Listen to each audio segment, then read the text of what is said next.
Hi everybody, welcome back to my channel and welcome back to my big fat head in your face. I was not feeling the greatest all day and I didn't film all weekend either, so I was like, oh, I want to do something. I got in the shower and got like a breath of energy and I was like, you know what? I'm going to sit down and I'm going to film a chat spat because it has been so damn long since we've just sat down and had conversations, and I missed your guys' comments so much. I miss talking to you guys. So I have a couple of topics I want to touch on, things that I want to know other people's opinions on, things I'm seeing. I may get on my high horse here.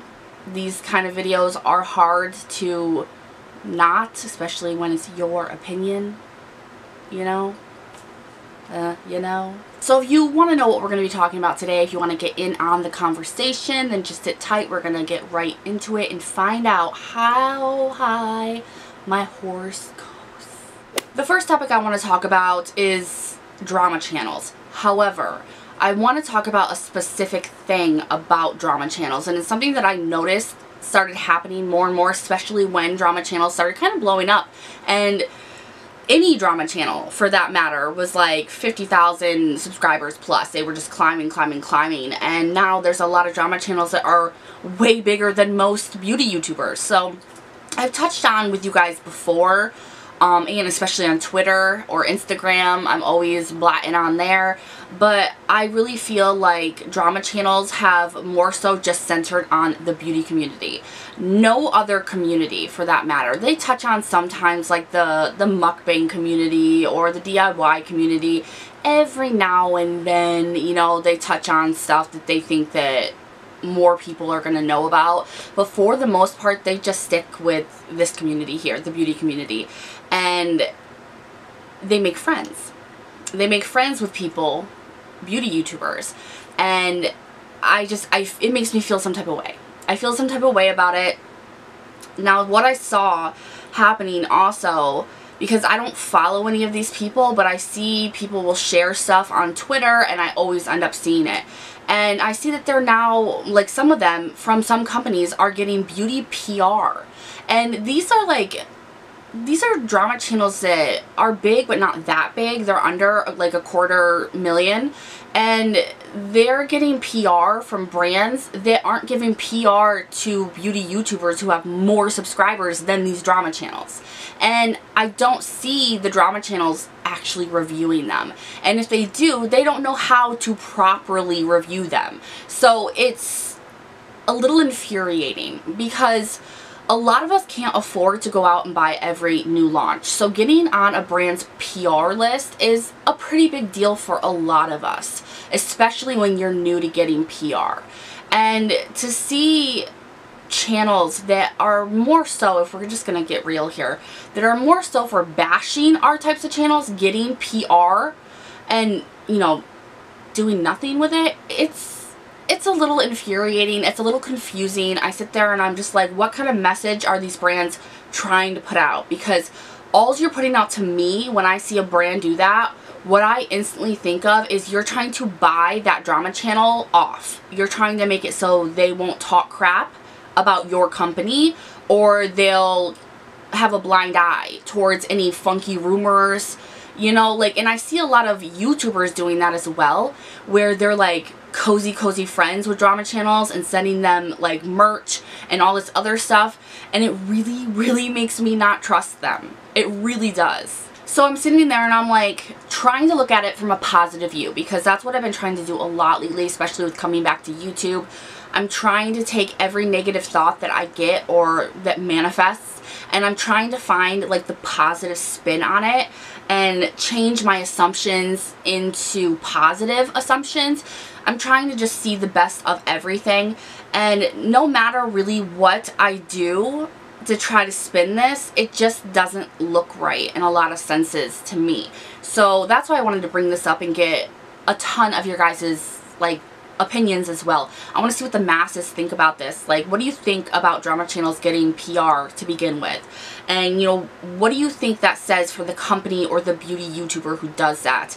You know, like, I truly feel like it's not a good look. It's really not a good look. And it seems like every time it works, because these drama channels are kissy-kissy to whoever is sending them things. And it's just, it rubs me the wrong way, and I don't know. I can't get past this, so I don't know if it's me just not capable yet of looking at it in a positive way, because I don't look at drama channels in a positive way. I just cannot. I'm not saying that they're horrible people. I'm not saying that they're horrible to watch, because every now and then I will watch some. You know, sometimes there is a sliver of truth in there, but there's always, in my opinion, a sliver of lies as well. And you have to take in account that these people are getting paid to out people, to make up rumors or spread rumors, stir pots, and essentially hurt people. And I mean, I get that they're also trying to defend the masses, defend the consumer, but if you watch a lot of them outside of YouTube and you see their behaviors and their comments on Twitter, under other people's videos, the things that they're doing behind the scenes, the things that they're doing on other websites that they came from, you'll see that they are not the greatest of people. A lot of them, I'm not saying all of them, but a lot of them are not the greatest of people. They're very, very shady in character, and they live off the drama, period. Whether they were getting money from it on YouTube or not, they'd still be sitting there hurting people behind a computer. And so I'm very weary about that, because I've been targeted by a lot of those types of people since I've been on YouTube. So I find myself like, whenever I see a drama channel, and I've been friends with someone who switched her whole genre over to that, and we no longer speak. And I don't feel any ill will towards her or anything, but it's just not the path I want to walk with someone on. And so it just is what it is. But that's my view behind why I feel that way, why I feel a little bit more distrust than anything, and why my assumptions go more towards the negative with this situation than they made the positive. So I want your guys' opinions. What do you think about this? I really don't think that it's necessary for drama channels to be getting any kind of PR at all. At all. Especially from beauties. Like, people, I know obviously they love makeup and they like to use it and everything, but companies send us PR so we can review it and, you know, open it up to our viewers and use it, and because it's kind of like the point, but you're not getting that when you send it to a drama channel. So I don't get what the point is, other than to try to buy them off. Am I wrong? Let me know. How high is this horse going? Alright, and the other one is something that I want to touch on as well. This is Marlena from Makeup Geek, her whole rebrand. And I want to know what you guys think about this. I want to know if you guys are down for this rebrand, or if this is something that you're not even interested in, because I see so many people getting the PR, the palettes for it, and I've been seeing a lot of comments with people like, that is way too expensive for the whole amount. Like, what is she thinking? She can't sell that at Target anymore, and I believe that she's not. I have tried Makeup Geek's shadows previously. Well, they were still in round pans, and they weren't horrible, but they weren't my formula. Like, I didn't prefer them. Maybe the mattes, but the shimmers, I don't know. They just didn't seem worth running out and grabbing. So I don't know. If you guys are OG here, you know that I've had a little bit of an issue with Marlena. And from years back when Manny MUA started his baloney the first time, I'm no longer feeling that way. Sorry, my eyelash is bugging me. It's like poking me right in the eye. And these are Makeup Geek eyelashes, and I think they're gorgeous. I don't know if she'll sell them anymore. I think they're in Graceful. But I do like them. I think she has great eyelashes. I just don't care for the eyeshadows. So, I was checking everything out though, because I was actually thinking about it. You know, and I got on the site, and when it first launched, and I was looking at everything, and I wanted to make my own custom 9-pan shadow. Like, it comes with the actual compact and then 9 pans. And with shipping and everything, it would have been like almost 60 bucks. No. And I don't mean for it to come off rude or anything, but Makeup Geek, well, it's known, it's not Hourglass, it's not Natasha Denona, it's not, you know, it's not these well-known products or company, and she just rebranded, and I'm sure because she makes her products in the US that they cost a little bit more money to make. You know, she's got big square pans. Her stuff, it looks great. You know, I've seen the swatches and they seem to swatch great and everything.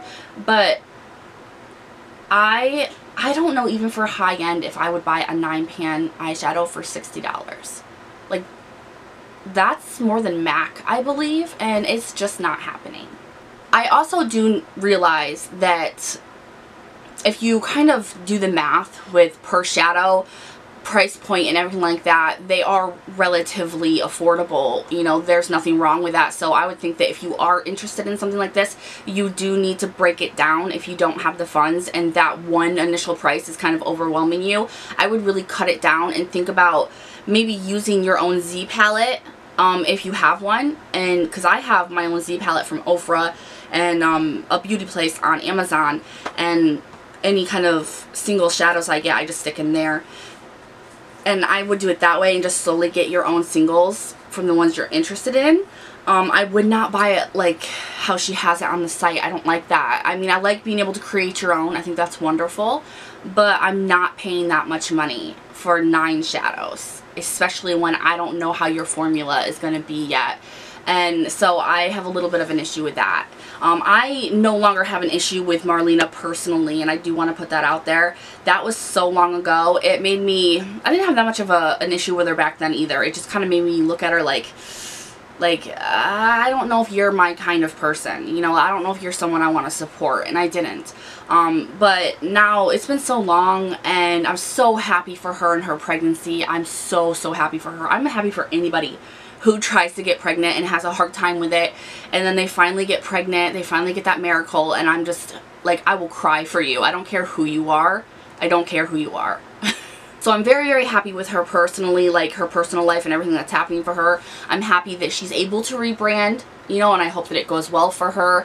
I did recently, because of everything being clearanced at Target, I was able to get some eyelashes. I got a bronzer from her, and I might have gotten something else, but I don't remember.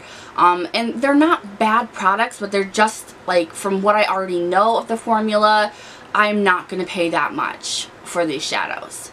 So I have a little bit of a problem with it, and because they're not sold at Ulta and Sephora, and I also have a very hard time ordering from separate sites other than that. Anyone else? Am I the only one that has a hard time going anywhere else other than those 2 sites? So of course I want to know your guys' opinions. I really do. Oh, and while we're on the topic of rebranding and all of that, let me know what you guys think about the Kat Von D. How she stepped down and it's no longer Kat Von D Beauty anymore. It's Kendo's brand now, and I really want to know what you guys think. Supposedly, she's not getting any revenue, any kickback, nothing from their sales, and it's going to be the same type of products, like same quality and everything like that. So I want to know if that makes you guys want to use her stuff more, because honestly, I use her stuff anyway. I use what I want when I want, you know, and it's just everybody's got their line of when they stop supporting a brand for whatever reason, and mine's just a lot farther probably than a lot of other people's. So I never went out of my way to buy her products, but if I got them, I never had a problem with it. If I saw something I wanted,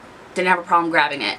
So I won't have a problem now either, but honestly I am kind of interested to see where Kendo takes it. But I want to know, for the people who never like stopped using her brand because of everything that went down, if this switchover is going to make you want to support the brand now. I'm really interested in knowing that too. So let me know all your thoughts about everything down below. Let me know how high my horse is. If you must, you can. It's that type of video. Thank you guys so much for stopping in, listening to me ramble. I mean, there's so many videos you guys can watch out there on the internet these days. The fact that you just, even for a little while, decided to click on mine, I really appreciate it. If you really like Chat Spat and you want to see more of them, please give it a thumbs up and let me know in the comments. Make sure to subscribe before you leave, because you don't want to miss the shenanigans that go down on this channel. And I will see you guys in the next one, whenever that is, because we just got another cat and he's old too and I'm afraid for my life. Bye guys.